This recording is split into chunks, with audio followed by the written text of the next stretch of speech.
Kelin keldimi chet yerda erkaklar. Aka-ku gapirolmaydi opasiga, singlisiga. Qaysi ma'noda? Qulog'ini tagiga ham qo'yib yuboradi. U xotinini deb menga gapirdi, ora buzilib qolmasligi uchun o'sha uchun dada va ona aytish kerakki, akangni, ukangni uyladingmi? Qizim, senga bitta qo'pol gapim, akangni oilasiga mana bunning bor edi, bunninim deb ushlabdi, suqima shuni deyish kerak.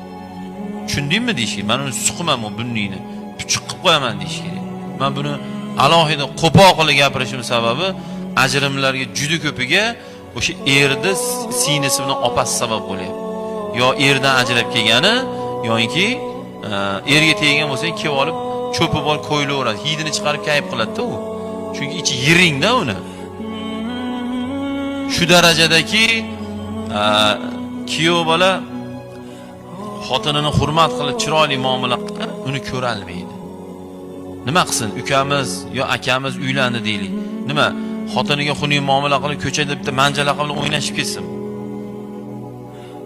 Nabarot, agar bunday o'g'limizni uylagan bo'lsak, bunday ko'zimiz tushib qoldi, qanaqadir o'g'limiz kelinimiz bilan kulishib, hazillashib, gaplashib o'tiribdi.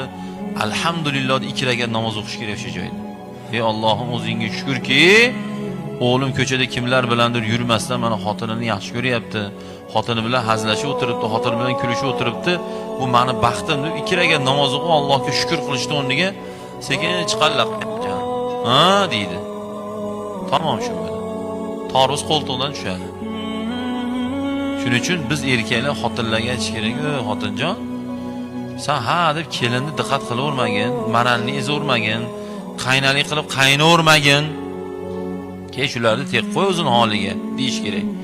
Qizini erga berayotgan ota beradigan ta'limotlar bor, ona xossatan beradigan ta'limotlar bor. Onaniki o'zini yo'lida, otaniki o'zini yo'lida. Lekin